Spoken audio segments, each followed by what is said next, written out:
we should know about is physical change and chemical change. Yeah, so what do you think? How is a physical change different from a chemical change? Can you give me an example of a physical change? Solid to liquid. Solid to liquid. You have ice, it melts, makes water. That's a physical change. Nothing has happened to water itself except its appearance has changed. The particles were very close together and now they're slightly far apart. But the chemical substance that you had there, H2O, it has not changed. So physical change is changing the appearance. It does not alter, doesn't change the composition,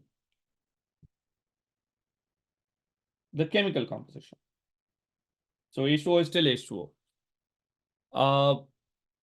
The properties, the behavior is still the same. Yes, Manu, you are absolutely right. The properties stay the same. So if sugar is sweet, then molten sugar will also be sweet. Okay.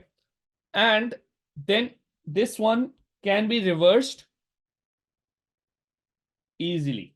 Now, when I say easily, I'm not saying it's very easy to do it, because one of the biggest questions that we have right now in chemistry is how to get potable water, how to get drinking water from seawater. Because right now, all the technologies that we have, they take so much energy, whether it's reverse osmosis, whether it's distillation, or whether it's very fine filtration, they take a lot of energy and they're not very, it's very difficult to do them at mass scale. I mean, if you wanted to supply New York with the water from the ocean, the amount of energy and the resources required will be immense. So it's not practical for large scale.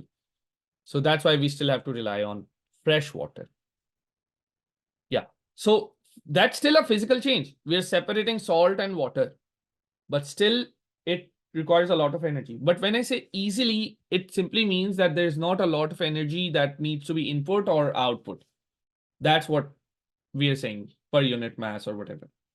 So water can evaporate, leave you salt, or you can cool that water down again, and you'll get water and salt separated. Now, chemical change is where, of course, appearance does change, but so do properties. Okay. So appearance is one evidence that change has happened, but you will also see some effervescence sometimes. You will see odor sometimes. You will sense appearance change, colors, वगैरह. So all of that does change here, but it cannot be reversed that easily. Hard to reverse. So for example, some of these we do not even have the technology to reverse. Theoretically, if you have an egg that you've boiled, you should be able to unboil it. Theoretically. But practically, I don't know if we'll ever have the technology to unboil an egg.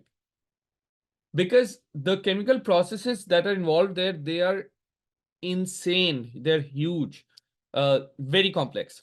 Similarly, properties change. So one example of that is that caramel, you make it from sugar, right? But caramel behaves slightly different from sugar. Its melting point, boiling point, everything, color, all of that is very different from sugar because caramel is made through a chemical change. Okay. A very simple thing is that usually it gives you, then again, the chemical composition changes. So chemical composition changes. So for example, if I were to do electrolysis of water, I will get like not pure water, impure water. So I'll get hydrogen and oxygen. Now in water, I had 2 hydrogen and 1 oxygen in a molecule. But when I did a chemical change, I have 2 hydrogen and 2 oxygen, and they're both separate. They're not connected together.